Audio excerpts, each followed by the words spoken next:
नमस्कार दोस्तों, आज का विषय बड़ा ही ज़रूरी है।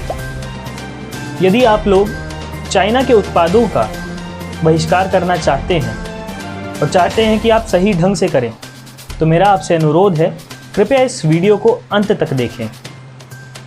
भारत और चाइना के बीच सीमा रेखा पर तनाव बना हुआ है।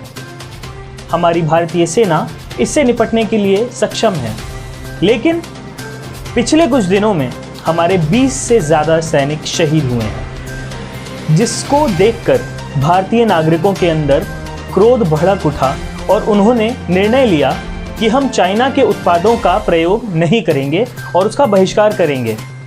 और इसीलिए हम देखते हैं कि कई लोगों ने अपने घरों से सामान निकाल करके बाहर फेंकना शुरू कर दिया, खिलौने, टीवी, प्रेस इत्यादि, और कईयों ने उनमें आग भी लगाई।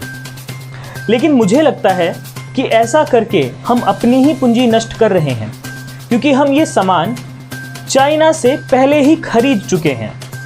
तो हम क्यों अपने पैसों में आग लगा रहे हैं, उन्हें घर से बाहर फेंक रहे हैं? तो पहले हम इसकी जड़ को समझ लेते हैं कि कैसे चीन की साम्यवादी पार्टी की विश्व वर्चस्वीय योजना आर्थिक रूप से, राजनीतिक रूप से तथा भौगोलिक रूप से किन किन चालाकियों का या ट्रिक्स का इस्तेमाल कर रही है। और ऐसा मत समझिएगा कि इन चालाकियों का शिकार केवल भारत ही है। जो सीमा घुसपैठ चीन भारत के साथ में कर रहा है, ठीक उसी प्रकार कई और देशों के साथ भी कर रहा है, जिनमें से एक ताइवान भी है।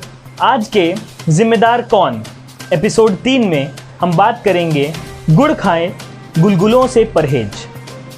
जब से कोरोना का प्रकोप विश्वव्यापी हुआ है और लगातार जान माल का नुकसान कर रहा है, हम आम नागरिक चीन के प्रति गुस्से में हैं। तो वापस आते हैं भारत चीन सीमा रेखा मुद्दे पर कि आखिर जिम्मेदार कौन। भारत में चीनी उत्पादों का आयात कई वर्षों से हो रहा है। व्यापार विश्लेषण के अनुसार भारत चीन का सबसे बड़ा आयात भागीदार है। भारत में चीन से आयात का औसत 1991 यानी 1991 से 2020 तक 100 से अधिक बिलियन भारतीय राष्ट्रीय मुद्रा के आसपास था। अप्रैल 1991 में सबसे कम 0.01 बिलियन भारतीय राष्ट्रीय मुद्रा था। सितंबर 2018 में उच्चतम 467.49 बिलियन हुआ, यह लगभग 400 बिलियन है। हालांकि महामारी कोरोना वायरस तालाबंदी के कारण इसे 327 बिलियन तक कम कर दिया गया है। आइए जानते हैं कि ऐसे कौन से उत्पाद हैं जो प्रति वर्ष भारत चाइना से आयात करता है।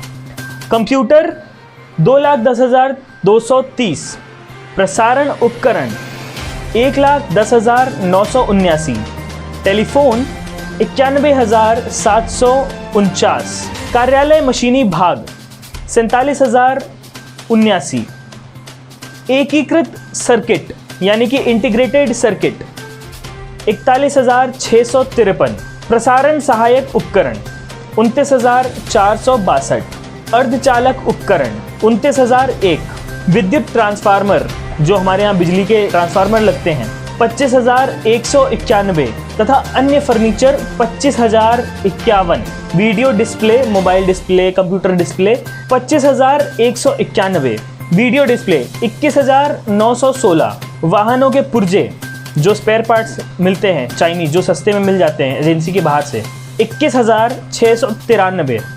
ये तो थे जो कुछ गिने चुने उत्पाद मैंने आपको नाम बताए। इसके अलावा छोटे मोटे कई सारे उत्पाद ऐसे हैं जो चाइना भारत में भेजता है और एक प्रकार से वो डंप करता है, क्योंकि उनकी कीमत यहाँ पे बहुत कम है और इनकी संख्या हज़ारों में है।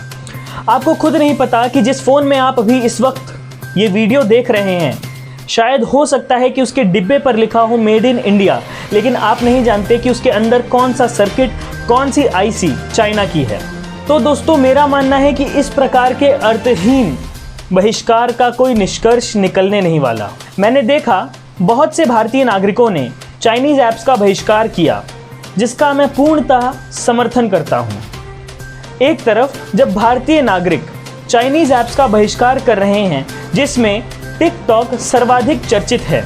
वहीं दूसरी तरफ भारत सरकार का टिकटॉक अकाउंट हाल ही में बना है, जो कि टिकटॉक द्वारा वेरीफाइड है। यह एक बड़े ही विचार का विषय है। सवाल अभी भी यही है कि हम करें तो करें क्या। मैं आपके सामने दो विकल्प रखता हूं। जैसा कि आप सब जानते हैं, मैं राय नहीं देता, मैं आपके ऊपर सारी बातें छोड़ता हूं। मेरा काम है सच्चाई प्रकट करना। या तो हम इसी तरह चीनी उत्पादों को खरीद करके जो भारत में आ चुके हैं और जो आएंगे उनको आग लगाते रहें और अपनी पूंजियां नष्ट करते रहें, अथवा दूसरा कि भारत सरकार स्थानीय निर्माताओं के उत्पादों में मदद करे तथा चीन से आने वाले हर उत्पाद पर आयात कर, जिसको इंपोर्ट टैक्स कहते हैं, उसकी बढ़ोतरी करे। दोस्तों, एक बात मैं आप लोगों से कहना चाहता हूं कि नाइकी पहनकर कोई कम देशभक्त नहीं हो जाता और खादिम्स पहनकर कोई अधिक देशभक्त नहीं हो जाता। देशभक्ति दिखाने की नहीं बल्कि निभाने की बात है। हर बार की तरह अंत का सवाल यही है कि आखिर जिम्मेदार कौन। दोस्तों, उम्मीद करता हूं आपको ये एपिसोड भी पसंद आया होगा। कृपया इसको ज़्यादा से ज़्यादा शेयर करें। मिलते हैं दोस्तों अगली वीडियो में, तब तक के लिए नमस्कार।